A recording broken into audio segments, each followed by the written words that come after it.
흔히 우리가 어떤 통계 그래프나 국가의 인구 구조 진단 결과를 볼 때 말이죠. 거기엔 그 일종의 수학적인 냉혹함 같은 게 존재하잖아요.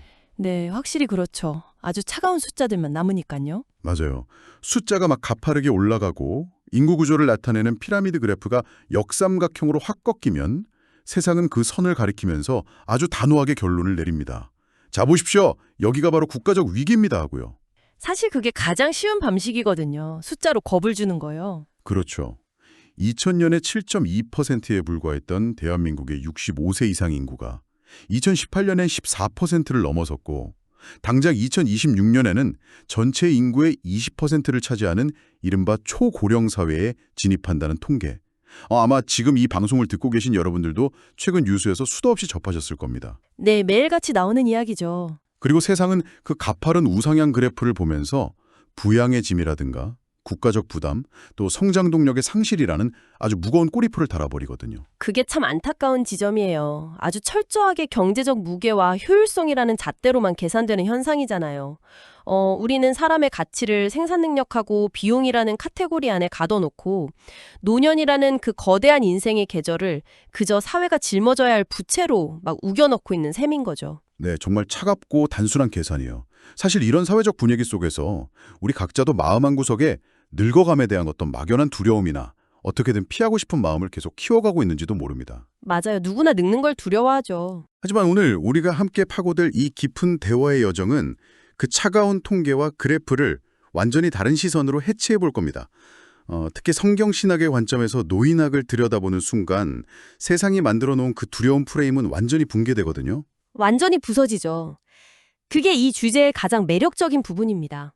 그래서 오늘 우리의 탐구 목적은 아주 명확합니다. 세상의 노인을 그저 경제적 부양의 짐으로만 바라볼 때 과연 하나님은 이 시기를 무엇으로 보고 계시는가? 이 질문에 대한 답을 찾아가는 겁니다. 네, 노년이 단순히 신체적으로나 사회적으로 쇠퇴하는 시기가 아니라 오히려 영적인 황금기이자 은빛 면류관이 완성되는 시기라는 걸 하나하나 짚어볼 텐데요. 여기서 우리가 꼭 짚고 넘어가야 할 중요한 사실이 하나 있습니다. 어떤 건가요? 오늘 다룰 이 내용이 단순히 어르신들을 향한 따뜻한 위로나 노인복지 정책을 어떻게 개선하자는 차원의 그런 가벼운 이야기가 아니라는 점이에요. 위로 차원이 아니다. 네, 철저한 신학적 관점에서 노년의 진정한 가치와 인간의 정체성 자체를 완전히 새롭게 규명하는 작업이죠. 그러니까 기존에 우리가 당연하게 여겼던 패러다임을 뿌리째 뒤흔드는 아주 근본적인 접근입니다. 패러다임의 전환이라. 그렇다면 먼저 우리가 지금 갇혀있는 그 기존의 패러다임이 도대체 무엇인지부터 파헤쳐 봐야겠네요.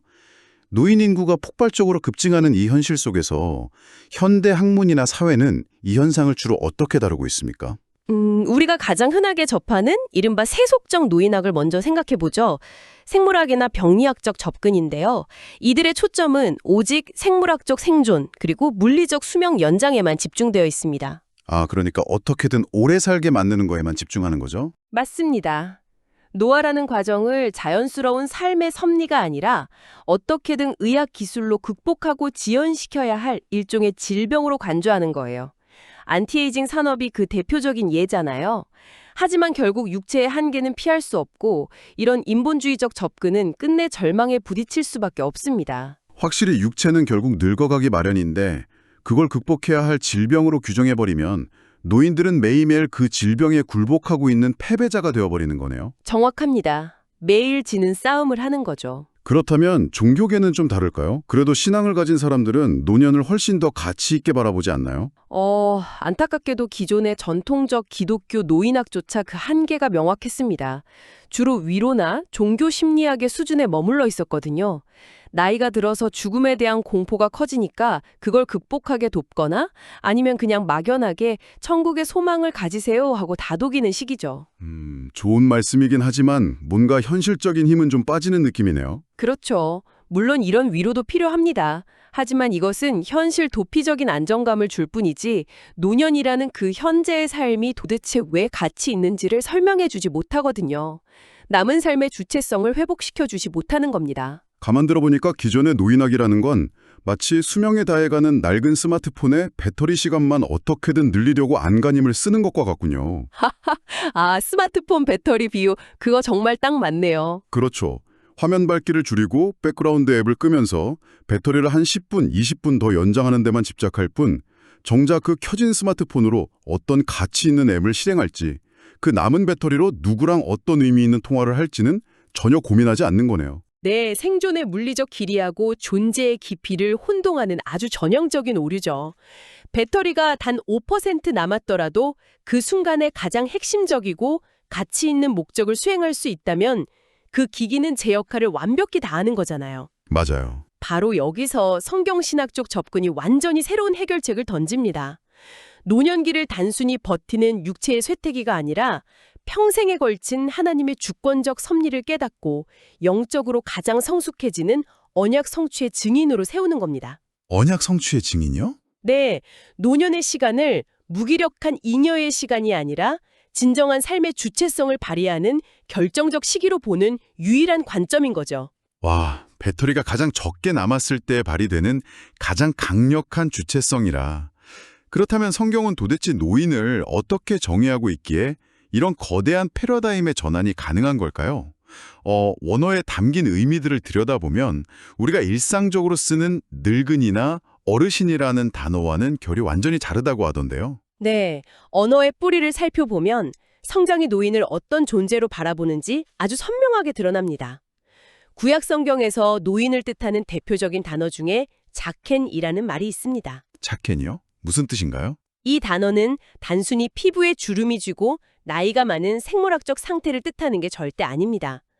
평생토록 자신의 삶 속에서 하나님의 섭리를 경험하며 여호와를 신앙하게 된 사람, 즉 세월의 풍파를 견뎌내며 지혜를 간직하게 된 언약 세대를 의미하거든요. 아, 그냥 나이 먹은 사람이 아니라 지혜를 간직한 언약 세대군요. 맞습니다. 그리고 로시라는 단어도 매우 중요한데요. 롯이라면 흔히 우두머리나 머리를 뜻하는 단어 아닌가요? 네, 족장이나 공동체의 리더를 뜻하죠. 그런데 여기서 리더십은 무슨 얄팍한 처세술이나 뛰어난 실무 능력을 말하는 게 아닙니다. 평생의 경험을 통해 축적된 통시적인 역사식을 바탕으로 공동체가 나아갈 올바른 길을 제시하는 대표자를 뜻하거든요. 과거의 역사를 꿰뚫어보고 미래의 방향을 잡아주는 영적 머리라는 뜻이죠. 구약만 해도 벌써 무게감이 다릅니다. 그저 나이 많은 뒷방 능근이가 아니라 지혜를 품고 역사를 통찰하는 리더십이라는 어군요. 그럼 신약으로 넘어가면 이 의미가 어떻게 확장됩니까? 신약 성경은 이 노년의 의미를 영적인 성숙도로 훨씬 더 깊이 연결합니다. 프레스유테로스라는 단어는 교회 내의 장로나 연장자를 지칭하는데요. 이는 연령 그 자체보다 그리스도의 장성한 분량에 이른 영적 성숙함을 강조합니다. 영적 성숙함. 네, 그리고 가장 흥미롭고 결정적인 단어가 하나 더 있는데 바로 퀴베르네시스입니다. 원래 이 단어는 거친 바다에서 배를 조종하고 방향을 잡는 조타수를 뜻하거든요. 와, 잠깐만요. 조타수라고요? 네, 신약에서는 교회를 다스리고 이끄는 영적 통치와 사역의 은사를 바로 이 단어로 표현하면서 노인의 역할과 연결짓고 있습니다. 폭풍우 치는 바다 위에서 수백 명의 목숨이 달린 배의 방향타를 쥐고 있는 사람이 노인이라는 거군요. 그런데 현실적으로 한번 생각해보죠. 현대사회는 너무나 빠르게 변화하고 있잖아요. 네, 기술 발전 속도가 엄청나죠. 그렇죠. 교회든 일반 사회든 새로운 디지털 시스템이 도입되고 트렌드가 빛의 속도로 바뀝니다. 최신 기술이나 스마트폰 앱조차 다루기 버거워하시는 노인분들이 어떻게 공동체의 방향을 잡는 조타수 역할을 할 수 있다는 거죠? 그 조정이라는 게 도대체 어떻게 작동하는 겁니까? 아주 현실적인 의문이네요. 그런데 배를 조종한다는 것은 엔진의 구조를 완벽히 이해하거나 최신 항해용 컴퓨터를 가장 빨리 타이핑하는 능력이 아닙니다. 진짜 조타수의 핵심 역량은 폭풍우가 몰아쳐서 나침반이 흔들리고 한 치 앞도 보이지 않을 때 그 구름 너머에 있는 변하지 않는 북극성을 찾아내는 능력이거든요. 아, 변하지 않는 북극섬. 네, 젊은 세대가 최신 기술을 다루고 노를 힘차게 저을 수는 있겠죠. 하지만 안개가 꼈을 때 어디로 노를 저어야 할지, 과거의 비슷한 폭풍 속에서 배가 어떻게 파도를 탔는지를 아는 것은 오직 수십 년 바다를 겪어낸 조타수뿐입니다. 즉, 성경적 노인이란 쇠퇴하여 사라지는 육체가 아니라 하나님의 언약이 긴 역사 속에서 어떻게 성취되는지를 두 눈으로 목도하고 그것을 후대에 증명하는 살아있는 계시의 도구라는 사실입니다. 세상에 젊은이들이 힘차게 노를 젓는다면 노인들은 그 노를 저을 방향을 잡아주는 거네요. 세상에 끊임없이 주입하는 무기력한 짐짝이라는 이미지하고 성경이 선언하는 거룩한 조타수, 이 계시의 도구라는 엄청난 간극이 정말 놀랍습니다. 성령이 그리는 노년은 정말 역동적이죠. 그런데 여기서 또 피할 수 없는 질문이 하나 생깁니다. 아무리 정신적, 영적인 조타수라 하더라도 결국 인간의 육체는 약해지지 않습니까? 육체가 무너져 내리는 그 냉혹한 현실 속에서 이 계시의 도구는 구체적으로 어떻게 빛을 발하게 되는 걸까요? 신체적 노화와 영적 성숙 사이에는 아주 신비하고 역동적인 반비례 관계가 존재합니다. 인간의 생애 주기를 그래프로 그려본다고 하면 상상해 보시죠. 세월이 흐름에 따라 우리의 신체적 기능, 그러니까 근력이나 시력, 순발력 같은 육체의 궤적은 당연히 30대를 정점으로 하얀 곡선을 그립니다. 이것은 누구도 피할 수 없는 생물학적 한계죠. 네, 슬프지만 피할 수 없는 현실이죠. 하지만 성경신학은 여기서 또 다른 그래프 하나를 겹쳐놓습니다. 바로 영적 성화와 섭리를 깨닫는 지혜의 궤적입니다. 육체의 그래프가 꺾여 내려갈 때 영혼의 궤적은 멈추지 않고 계속해서 우상향하여 최고조에 달하게 되거든요. 아, 반대 방향으로 올라가는군요. 맞습니다. 이 영적 절정의 시기를 바로 승리라고 부릅니다. 에베소서 4장 13절에 그리스도의 장성한 분량이 충만한 데까지 이르리니라는 말씀처럼 육체가 쇠약해져서 스스로 할 수 있는 것이 없어질 때 그때 비로소 자기 자신에 대한 의존을 완전히 내려놓고 하나님의 주권을 100% 온전히 받아들이는 영적 황금기를 맞이하는 겁니다. 와, 육체의 힘이 빠져야만 비로소 하나님을 온전히 의지하는 영적인 힘이 수직 상승한다는 거군요. 이 이야기를 듣다 보니까 잠언 16장 31절에 백발은 영화의 면류가 아니라 의로운 길에서 얻으리라는 말씀이 생각납니다. 아주 정확한 연결입니다. 저는 예전에는 이 구절이 그냥 어르신들을 공경하라는 도덕적인 수사인 줄만 알았거든요. 그런데 지금 맥락에서 보니까 이 백발이라는 게 단순히 멜라닌 색소가 빠져서 하얗게 변한 머리카락이 아니라 수많은 영적 전투를 치르고 살아남은 참전 용사의 가심에 자랑스럽게 달린 훈장 같다는 생각이 듭니다. 군대에서 훈장은 그냥 시간이 지났다고 아무한테나 주어지는 게 아니잖아요. 바로 그겁니다. 훈장이라는 표현이 정말 적절하네요. 성경에서 노인의 백발은 생물학적 노화의 흔적이 절대 아닙니다. 고난과 희락, 절망과 회복이 교차하는 이 인생이라는 길고 긴 섭리의 전선에서 평생토록 하나님의 인도하심을 받아내고 끝끝내 믿음의 길을 이탈하지 않은 자에게 주어지는 은혜의 선물이자 승리의 훈장입니다. 그래서 이것을 은빛 면류관이라고 부르는 거죠. 은빛 면류관, 정말 아름다운 표현이네요. 구약의 욥을 한번 생각해 보십시오.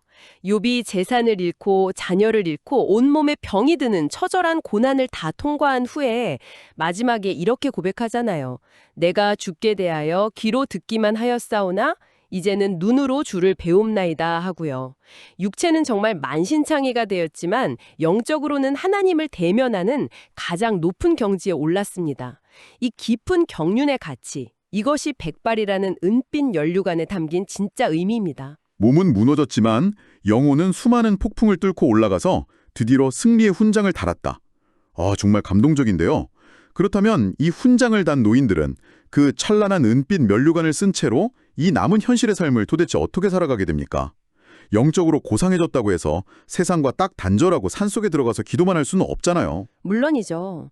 그렇게 현실과 동떨어진 삶이 아닙니다.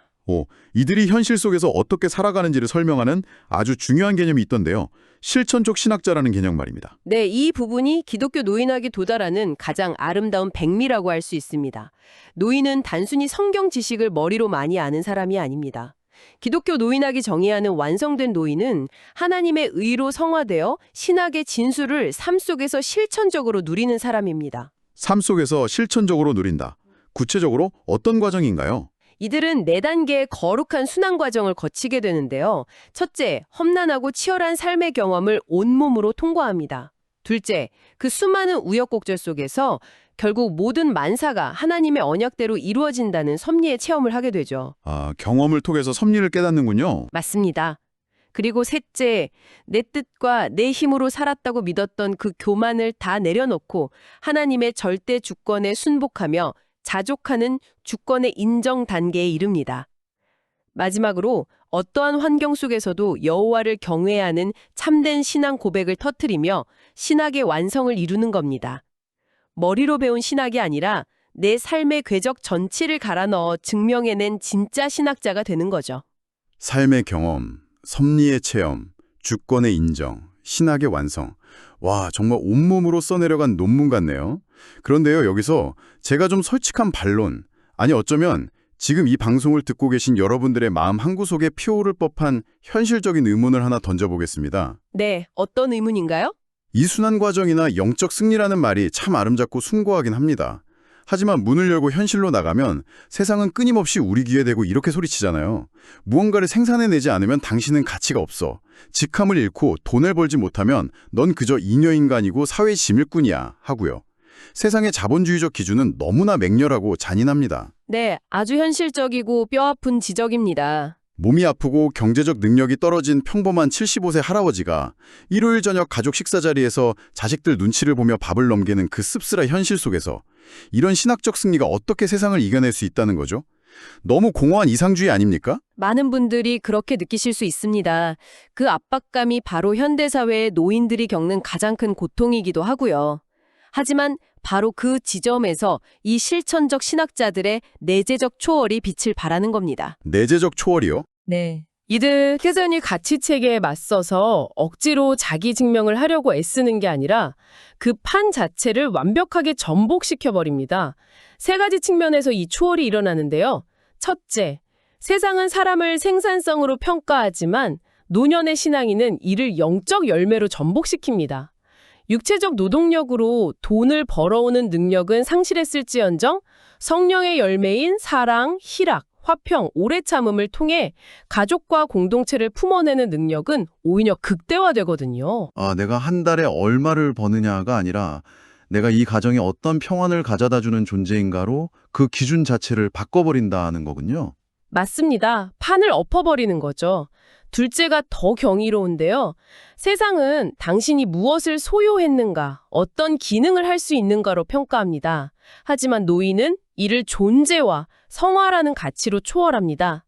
내가 젊은 시절에 어떤 회사 부장이었고 은행에 얼마가 있다는 그런 타이틀을 다 내려놓고 그저 하나님의 형상을 닮아가는 성숙한 인격 그 자체로 존경을 받는 단계에 이르는 겁니다. 와, 기능에서 존재로 넘어가는 거네요? 네, 그리고 마지막 셋째는 세상이 추구하는 해 아래의 헛된 진선미, 즉 돈, 명예, 쾌락을 넘어서서 오직 하나님의 영광을 바라보는 절대 진리의 삶으로 도약하는 것입니다.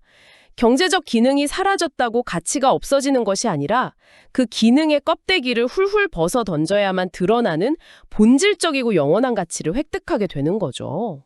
세상에 쓸모가 없어져서 버려지는 게 아니라 평생 우리를 올가매던 그 쓸모라는 잔인한 감옥에서 드디어 해방되어서 존재의 자유를 누리는 거군요.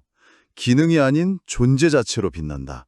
이것이야말로 정말 속 시원한 영적 쿠데타 같습니다. 영적 쿠데타, 정말 완벽한 요약이네요. 그렇다면 이렇게 가치체계의 전복을 이뤄낸 노인들에게는 이 땅에 남아있는 동안 구체적으로 어떤 사명이 주어지게 됩니까?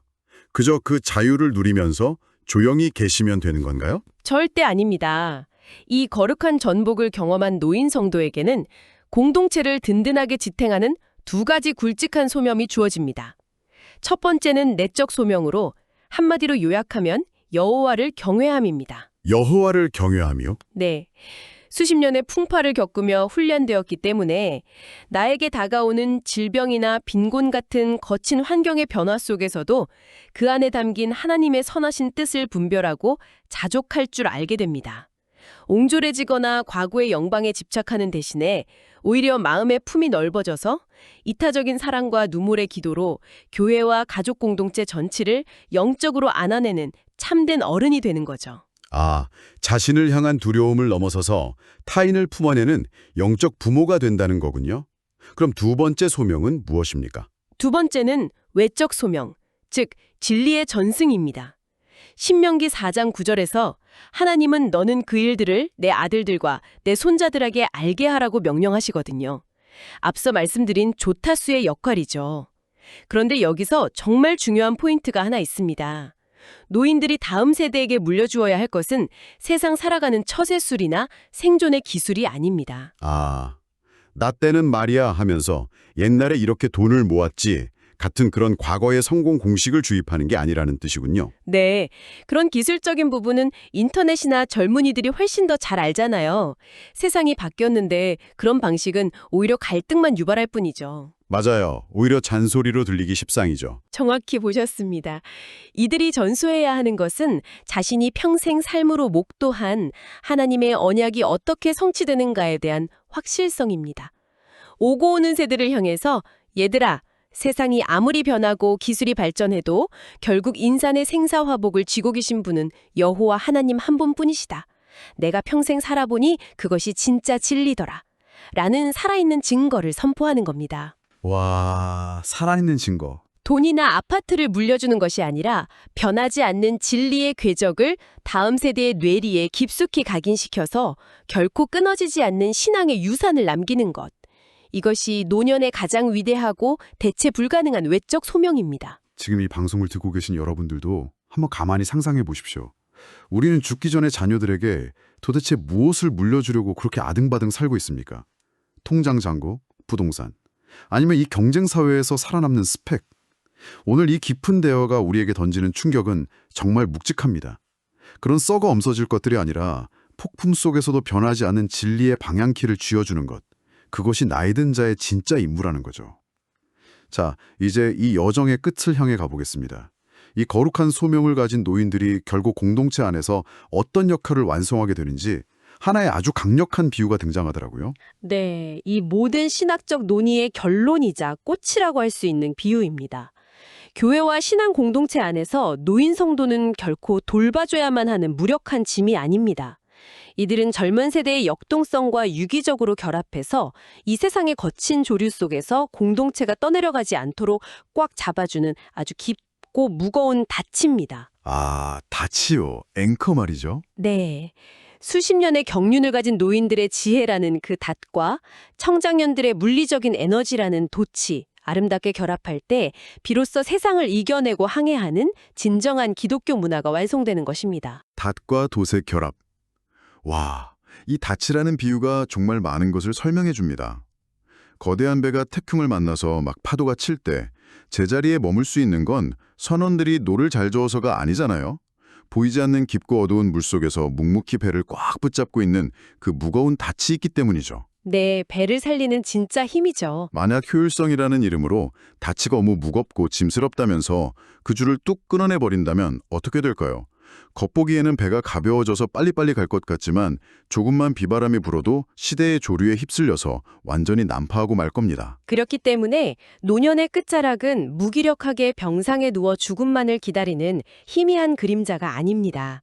오히려 육체라는 낡고 무너지는 장막집을 미련 없이 벗어던지고 영원한 하늘의 처소를 입기 위해 당당하게 나아가는 가장 영광스러운 개선행진입니다. 개선행진이라. 네, 죽음조차 두려워하지 않고 영원을 향해 내딛는 어르신들의 그 굳건하고 평안한 발걸음은 뒤에서 그 뒷모습을 바라보며 걷는 다음 세대에게 아, 우리의 목적지가 저곳이구나를 알려주는 가장 위대하고 확실한 천국의 이정표가 되는 것입니다. 영광스러운 개선행진, 그리고 천국을 가리키는 살아있는 이정표.